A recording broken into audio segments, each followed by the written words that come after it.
And as runners and spectators made their way toward the Boston Marathon route, they were faced with increased security measures. 22 News reporter Caitlin Gosley was at the starting line in Hopkinton as the excitement for this year's race began to build. Once again, welcome to this year's edition of the Boston Marathon. As thousands of runners and those ready to cheer them on made their way to the Boston Marathon starting line, many remembered their experience at last year's race. It was pretty frightening last year, and not being able to find everybody. Judy Ciccarello was there to cheer on her daughter, a graduate of Chicopee's Elms College. Last year was her first year and got stopped at 25.9 miles.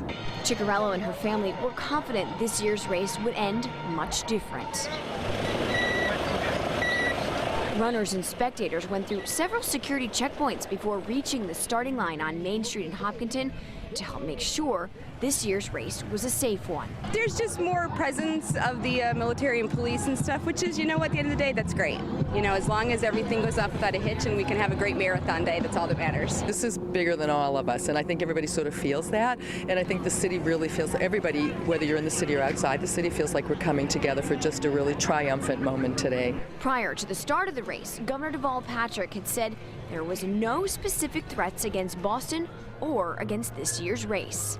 In Hopkinton, Caitlin Gosley, 22 News.